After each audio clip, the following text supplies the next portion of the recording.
suppose macam kalau expectation aku kalau cerita superhero, dia macam pacing dia laju lah untuk climax kan. Fight.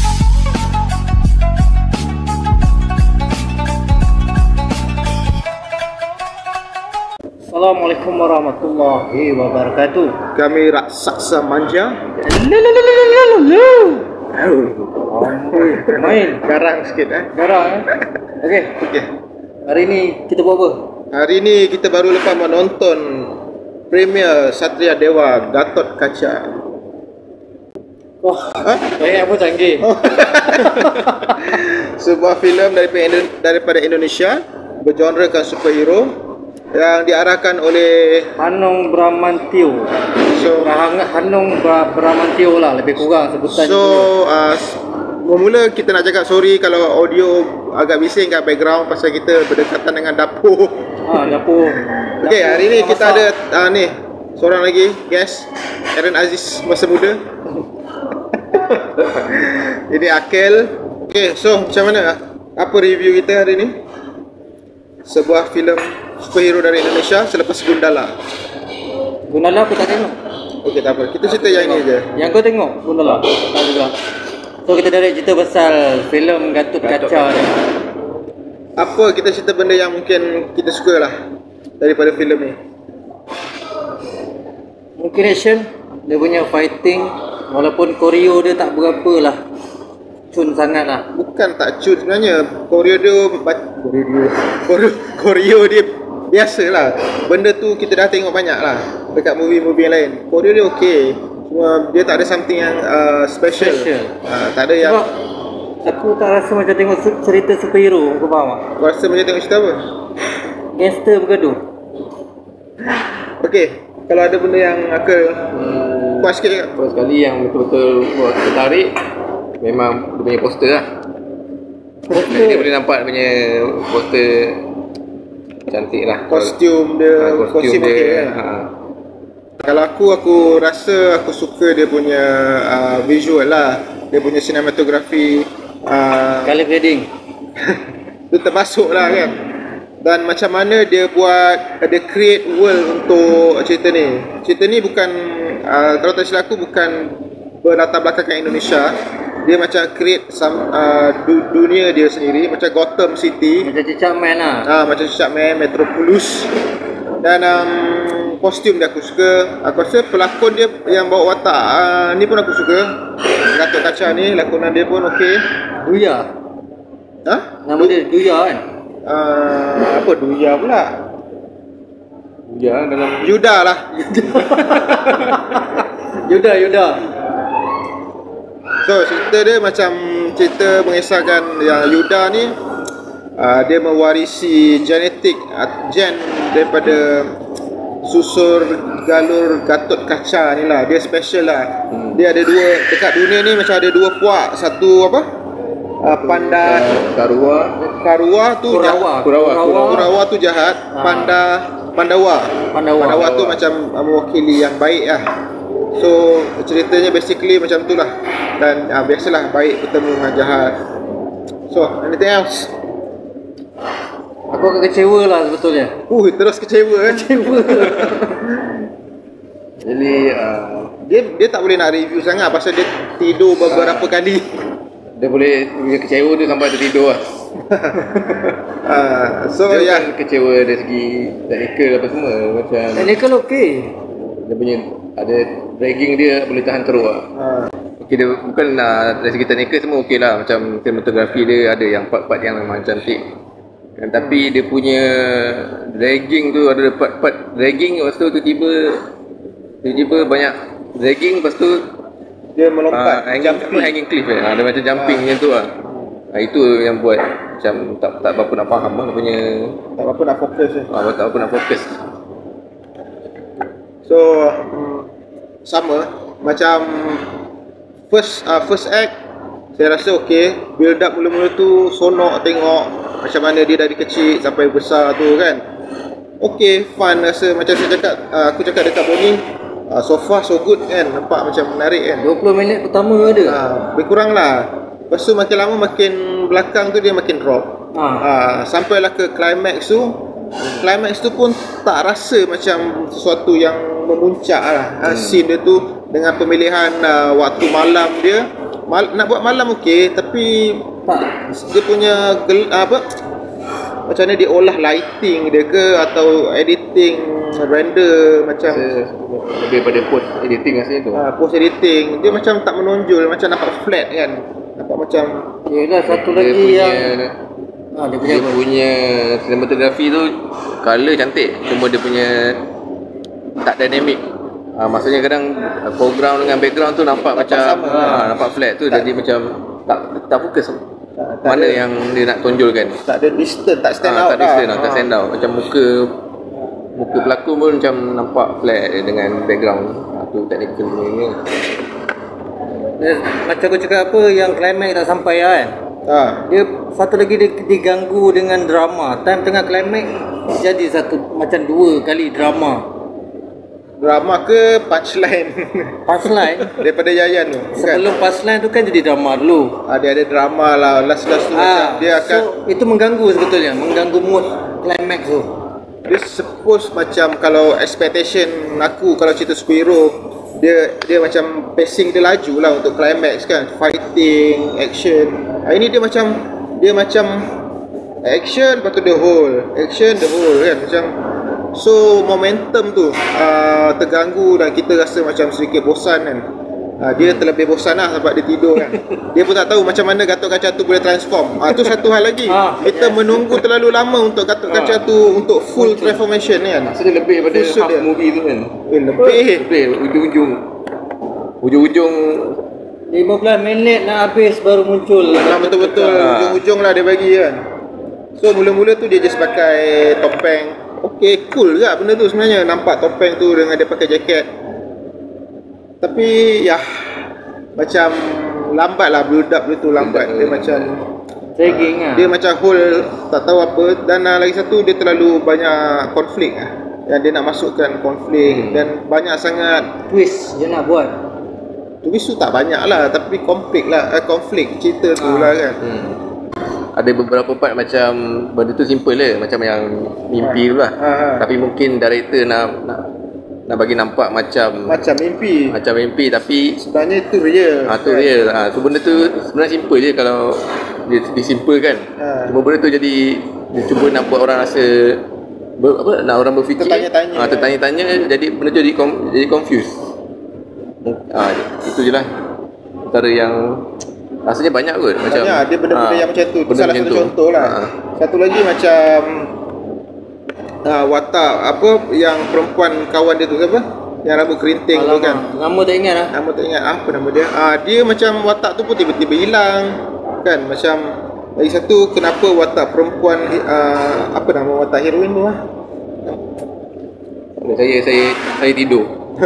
Watak itulah watak utama perempuan tu, kenapa tiba-tiba bapak dia bawa dia, ikat dia kan. Tak tahulah, mungkin aku terlepas ke kan poin-poin dia kenapa benda tu jadi. Dan bapak dia pula tiba-tiba daripada ikat rambut panjang perubahan, tiba-tiba nampak muda balik, rambut pun hitam balik. So macam banyak benda tak ada explanation yang jelas lah. Dan watak Yayan yang last-last tu, saya tak pasti watak tu nak nampak jahat ke, nak nampak villain ke, sebab dia ada dialog-dialog dia tiba-tiba dia macam buat kelakar kan. So macam mana direction dia nak pergi kelakar ke dia nak pergi villain kan. Ke dia sebenarnya nak buat benda tu nampak tak kelakar, tapi kita yang nampak Rasa benda, kelakar. rasa kelakar kan. Tanpa disengajakan. Tapi aku suka watak 2 comic relief lah. Budak tu dengan yang rambut kerinting tu lah. Rambut kerinting tu. Orang cakap apa, menghidupkan lah, apa, mengisi mana-mana ruang yang apa kosong. Dengan satu watak nenek tu best juga watak tu, masa dia keluar bawa senapang tu kan. Rasa macam cool juga nenek tu. Aku ingat dia mati, tapi sebenarnya dia tak mati kan. Sebab itu satu benda yang best tau. Macam setiap superhero tu kan dia ada seorang yang akan macam jaga orang ke, atau bos ke, macam tu lah. Yang ni dia jadikan nenek tua untuk watak tu. Best lah benda tu, satu touch yang best lah. Cuma pelaksanaan keseluruhan filem ni tak mencapai ekspektasi saya lah. Kami sayang lah sebab kita macam aku disajikan dengan trailer yang aku rasa wow kan, terbang dia punya CGI wow, boleh tahan dengan tengah terbang tu dia zoom lagi kan. Nampak ui menjanjikan ni kan. Tapi bila dah tengok, aduh, sayang lah, sayang. Dia boleh buat macam tu, kenapa dia tak implement benda tu? Implement lah, lebih kurang dalam Implementation 30% dalam cerita tu ke 40% ke dalam cerita tu ke kan? Ya. Sayang. Dari sudut CGI macam mana? Kita tanya aku. Lagi dari sudut CGI actually not bad lah. Kan? Semua kadang ada flaw sikit, tapi actually not bad. Not bad lah untuk filem Asia. Yes. Macam ada satu power, dia bagi satu power tu. Biasa benda tu kalau tak apa salah tak jadi buat akan nampak sangat cacat tu lah. Tapi ni nampak macam okey, boleh masuk. Tapi macam ada part macam kat Stranger Things kan. Ya. Part yang watak jahat yang dalam dimensi yang merah tu kan, yang macam dia punya mood tu macam Stranger Things. Dia dengan ada sedikit muzik tu, pasang tak? Macam music background tu kan, sikit bunyi macam Stranger Things kan. Tapi itulah, terganggu lah kita. Tak tahu lah korang, aku terganggu dengan terlampau gelap. Masa fighting tu lah paling gelap lah aku rasa. Sepatutnya tu kan climax kan, tapi dipotong lagi dengan kegelapan. Dia satu contoh yang baik, yang famous, kita boleh tengok macam kalau scene gelap Batman vs Superman contohnya kan, masa Batman lawan Superman tu malam juga kan. So, tapi dengan lighting yang betul, dengan post production yang betul, nampak okey. Yang ni macam ngantuk lah, buatkan kita ngantuk kan. Kadang-kadang bukan lighting yang silap. Kadang-kadang kat situ boleh nampak dekat post editing tu lah, dekat post production punya. Sebab dia macam naikkan shadow dekat dalam semua footage tu lah masa dia editing tu. Mungkin dia nak ikut macam DC punya style, Batman punya mungkin style Menampak direction dia macam Gundala kan, dia punya universe dia macam nampak macam ke arah DC, dark kan, macam Joko Anwar punya touch kan. Macam yang ni mula-mula tu nampak macam ke arah Marvel, nampak macam ada fun dia kan. Tapi last dia jadi macam tu kan. So dia cuba gabungkan kot. So benda tu dia tak dapat nak sustain lah satu movie tu. Dia itulah macam aku cakap, dia punya world tu best. Mula tu dia buat Jakarta, bukan Jakarta, Indonesia tu background dia nampak macam bukan dekat Indonesia. Aku suka benda tu, nampak macam unik kan. Tapi bolehlah untuk yang mana nak mengisi ruang kekosongan dalam hati, yang kekosongan kena tengok, bolehlah kan. Sebagai nak kata popcorn pun susah juga. Sebab dia filem macam berat juga. Macam dark juga. Macam dark. Memang dark. Bukanlah dark dari sudut color grading, cuma cerita tu kan. Ya. So cubalah, mungkin korang boleh cuba tengok. Mungkin selera masing-masing lain-lain kan. Mungkin dekat sini selera korang kena pula kan. Bolehlah cuba tengok. Tak adalah orang cakap teruk sangat, tak adalah, boleh layan lah. So kita boleh bagi bintang lah kot. Kita tak nak bagi bintang. Bagilah dari 5 2.5 2.5. Lebih kurangnya kan 2.5. Dia tidur, macam mana dia nak tahu? Itulah tu. Okey, boleh lah. Cerita daripada korang lah tadi. 2.5 lah, bukan teruk sangat kan. Tak teruk. Cuma itulah, ada benda-benda yang mungkin boleh di-improve kan akan datang. Sebab nampak dia macam ke arah nak sambung lagi sequel kan. So mungkin banyak yang boleh diperbaiki lagi kan. So benda baru biasalah, try and error lagi kan. So rasanya untuk pejuang utama ni rasanya dah okey sangat lah dari sudut visualnya, CGI.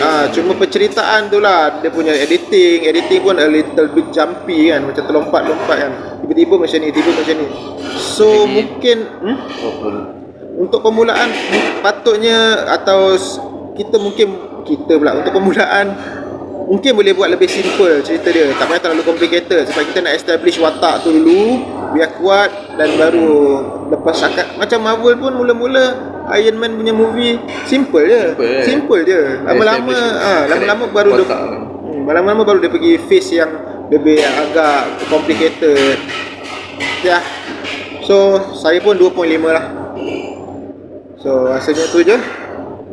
Tak ada apa lagi? Tak ada lah.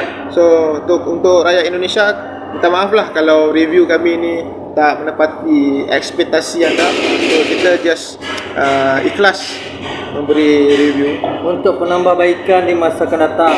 ya. Sebab saya cerita ni dia punya konsep menarik tau. Konsep menarik dan dia punya superhero pun menarik dengan kostum dia menarik. Sayang kalau tak diperbaiki lah. Sebab aku dah tengok Gundala, so aku boleh compare lah kan. So antara Gundala dengan ni, aku rasa aku sedikit memihak pada Gundala lah. Aku lebih suka lah filem tu, walaupun taklah suka sangat, tapi slightly better lah daripada yang ini. Okey, itu saja. Terima kasih kerana menonton Raksasa Manja. Jangan lupa subscribe Raksasa Manja. Jangan lupa subscribe Inobi Trio. Jangan lupa subscribe Boss Perspektif. Jangan lupa subscribe Apa? Kill Vision. Kill Vision. Okey. Terima kasih. Dari yang paling panik dalam dunia. Assalamualaikum. Cut.